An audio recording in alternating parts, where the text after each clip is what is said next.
Welcome to Intentional Divorce Insights. I'm Leah Hadley, certified divorce financial analyst, accredited financial counselor, and the founder of Intentional Divorce Solutions.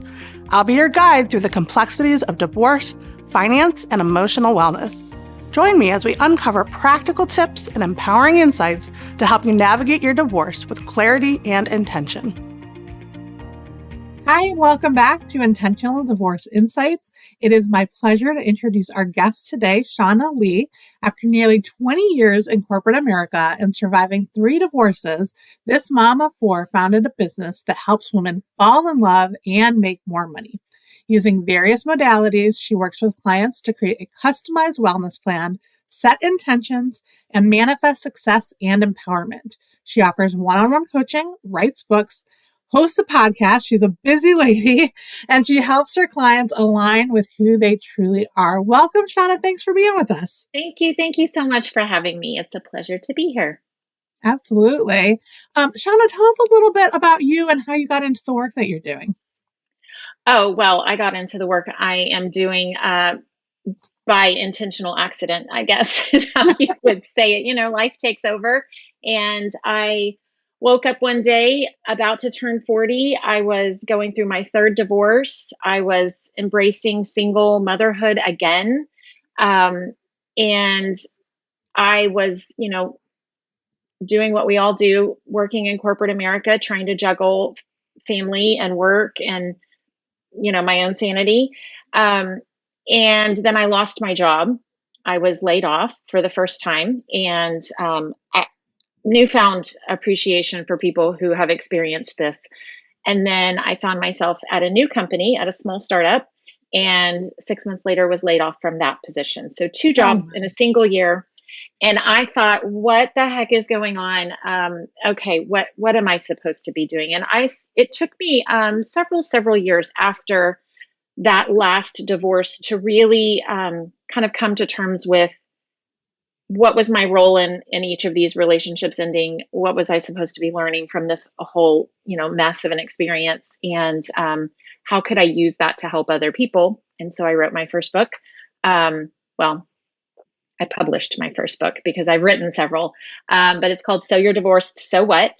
It really was my way of giving back, but mostly coming to terms with the fact that I didn't have to walk around shameful and embarrassed that I was divorced for the 3rd time. And it really was a core component of my story, but it didn't define who I was. And so being able to kind of shift that story around divorce and use it to help other people. I say that it's the prettiest divorce book you'll ever read. It's pink, it's girly, it's square, so it looks different. But anyways, I just, one thing led to another, and I wrote the book, and mostly that was for my own personal growth. And then I started the podcast, which I'm in the middle of rebranding, but currently it's called Start Again with Shaunna Lee. And it's all about highlighting stories of people who have started things later in life, written the book, started the business, started the podcast, and done these things that had been calling to them their whole life, but hadn't ever actually done it.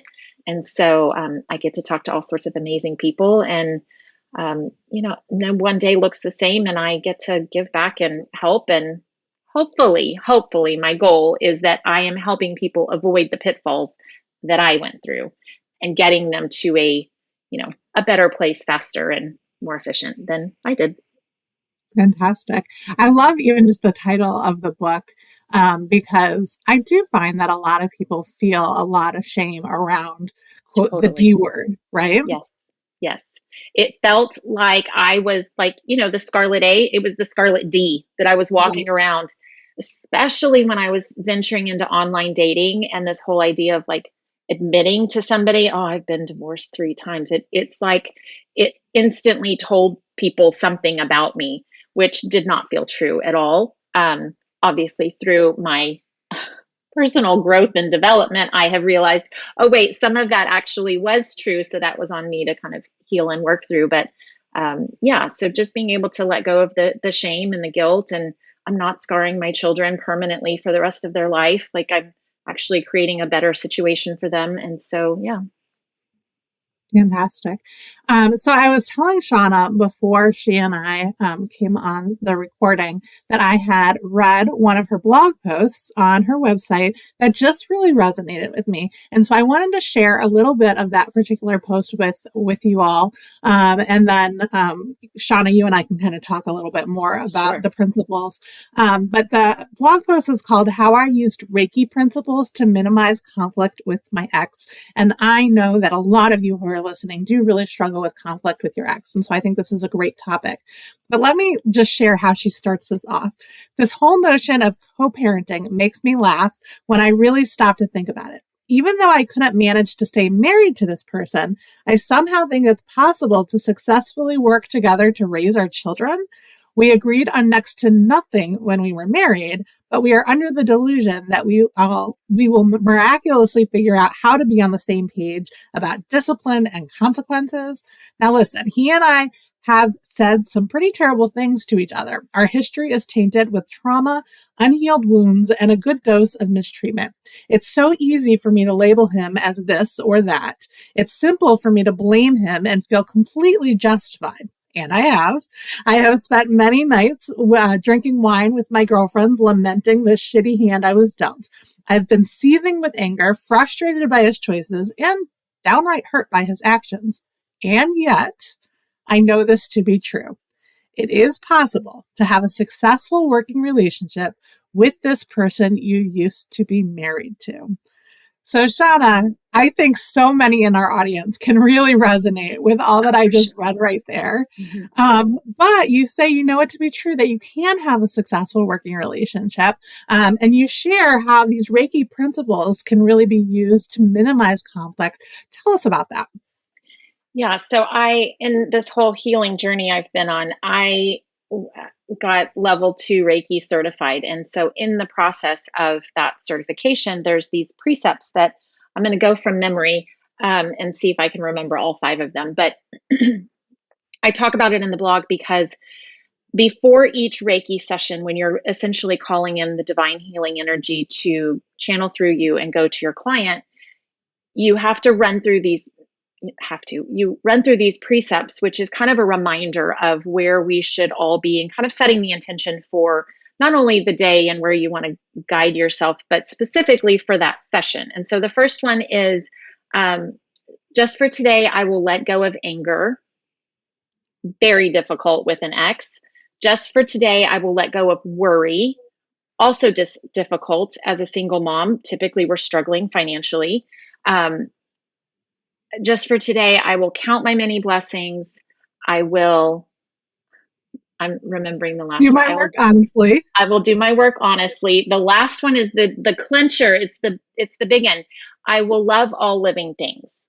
And it wasn't until I read, at the time I was dealing with squirrels in my attic. And so I was like, okay, I'm going to try to even love the squirrels. But when I realized that loving all living things included my ex-husband, that was a showstopper for me. I was like, hold on a second. It's a little bit of a stretch. And so being able to really kind of come back to those as the precepts for how I was wanting to live my life and how it would guide my actions and how I would set my intentions. Like each one of those really was so helpful. And we're currently in the middle of a conflict. So this is such a timely conversation for me to remember this again because just because we have had a very great working relationship and we have co-parented very, very well, it doesn't mean that we don't continue to have conflict and strife and tension, because people grow and kids grow and needs and desires change. So the precepts are really kind of a good foundation for me to come back to on a regular basis, just to be like, all right, here's the goal. I can be loving towards this man who I'm currently having a disagreement with. I can see him for who he is. And I find a lot of times when I can just understand that he's coming from a place of being a wounded human, then I can be more compassionate. And not to say that I am going to tolerate poor behavior or anything along those lines, but it helps me to be a little more compassionate and to, not come out the gates with my fists ready to fight. And so it has been a really helpful redirection for me. Fantastic. And I know that first one, letting go of anger, for a lot of people, especially those who might be going through a divorce or recently divorced, can really sound insurmountable in some cases. How do you Absolutely. recommend people go about letting go of anger? Well, first of all, I always say be angry. Like you are angry for a reason. And so being able to, I think a lot of our society, I have three daughters and one son, and especially for the boys in our society, we kind of expect them to be angry, but then we don't necessarily tolerate or handle women being angry very well. And so being able to just step back and say, anger is just an emotion. And those emotions, if we don't feel them and let them out, they stay and they get stuck in our body, which is what led me to this whole healing, Reiki path. And so being able to allow yourself to be angry is the first step. And then to recognize that anger is really just the superficial top level emotion. And it's really hurt that sits underneath that.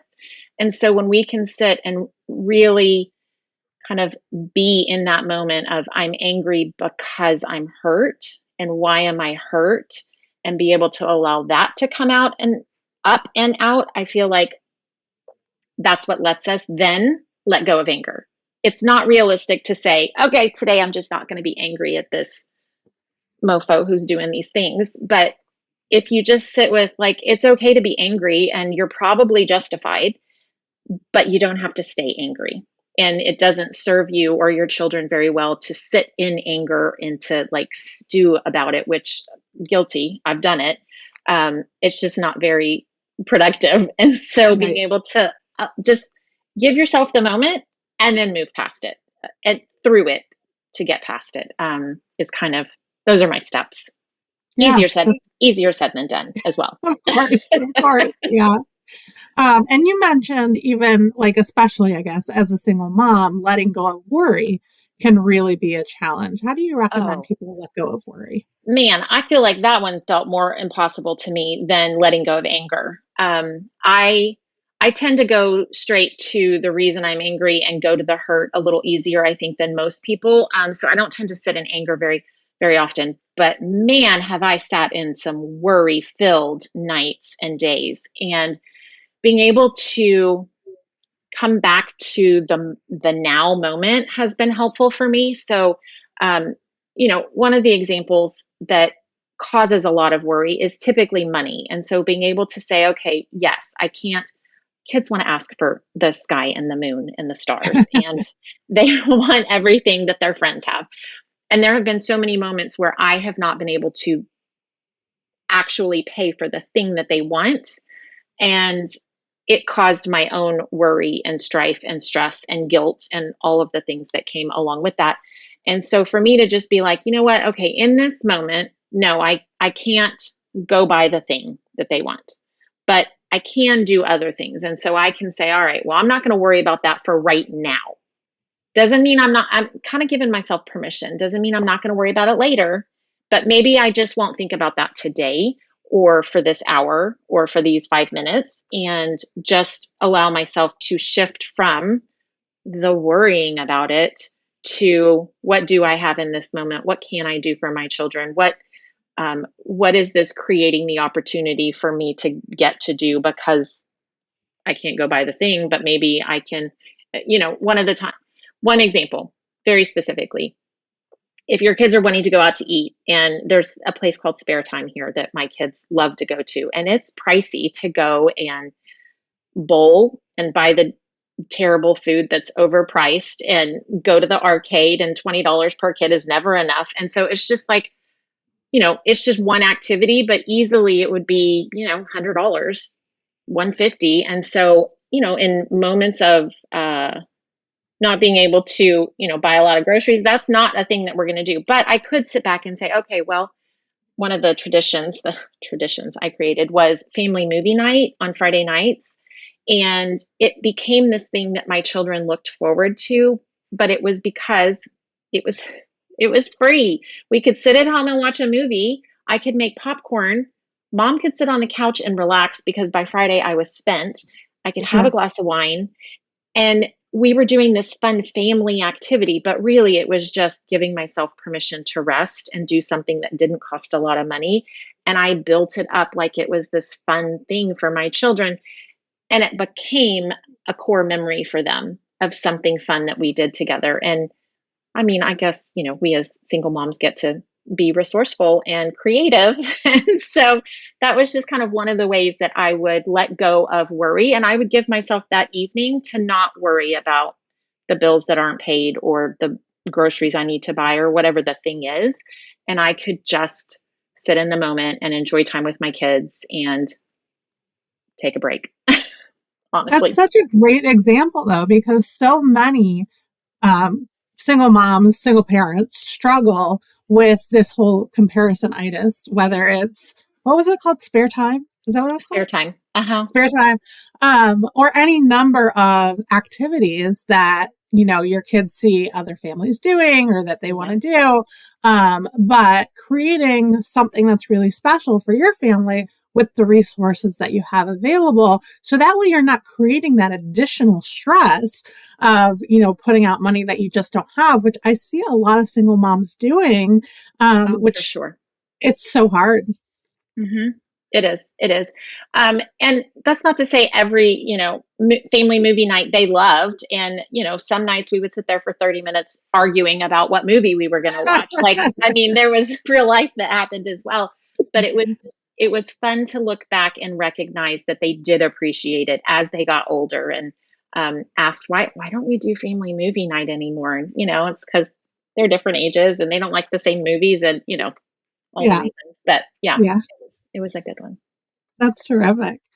All right. So you had said that the last one was really kind of the crux of the whole, um, Mhm. Reiki, being kind or loving all living things. Mhm. Talk to us a little bit about how you go about doing that. Um, Loving all living things. Listen, it's a whole lot easier for me to love a stranger on the street than my ex-husband most days, right? Yep. And what I said in that blog was so real and honest. We did not agree on anything when we were married. So the idea that we're going to be able to come together and, work really well together is hilarious to me most days. However, we have learned how to kind of stay in our own lanes. And a lot of the work I've done is to recognize where I have control and where I don't have control, and how much I was making myself crazy trying to control things that were really in his lane. And Mm, so, um, being able to kind of come back to what is my goal with working with this man, like he's going to be in my life for the foreseeable future. How do we work the best way together? And most of the time it's just me being able to be loving towards him is to recognize that he's a human being and that a lot of his um, motivation does come from a good place. And so if we're having a disagreement over what the kids need to do, it generally is because he thinks what he's doing is best for them.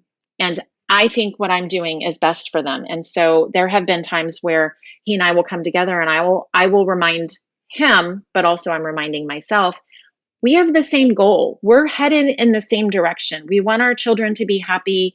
We want to do what's best for them. Like we're on the same page. And I think because we find ourselves in conflict with each other so often that we kind of forget that, right? It feels like him against me. But right. really, when I can remind us both, mostly myself, that we really are headed in the right direction and the same direction, and we want the same things. We just have, very different ways of getting there, and Right. that can be okay. Yeah, that's such a good point that you are working toward the same goal. And it can be hard to accept that there's more than one way to get there. Yep. And I also like how you pointed out the fact that, and it's something that so many of us struggle with. And I know I really struggled early on, especially when my kids were younger, um, recognizing where you have control and where you don't. Oh, it's a Because hard one. it creates so much stress when you are frustrated about something that you really have no control over. Yes. But it's, what good does it do you, right? It just made me crazy. Like, it just Yeah. made me angry and frustrated. And I'm like, this is my opportunity to get a break when my kids are with him. Why am I fretting about whether or not he's combing her hair the right way or feeding them, whatever organic food I wanted them to eat? I'm like, they're going to be getting food and get to school. Like, I had to like lower my expectations a lot.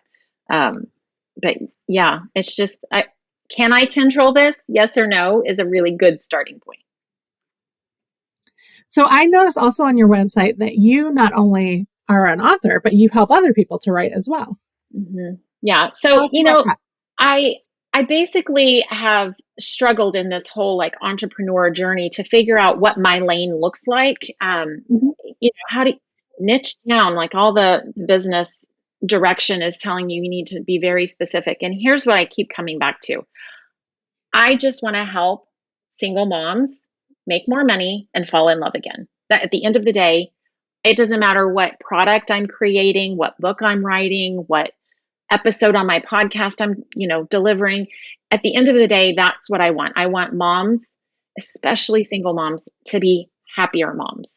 And if you think it needs more money in your pocket, or you think you need to fall in love again and find the love of your life, like, okay, but let me help you get there. And so one of the things that I've encountered a lot when I was on any one of my book events was how many people would say, oh my gosh, I've always wanted to write a book.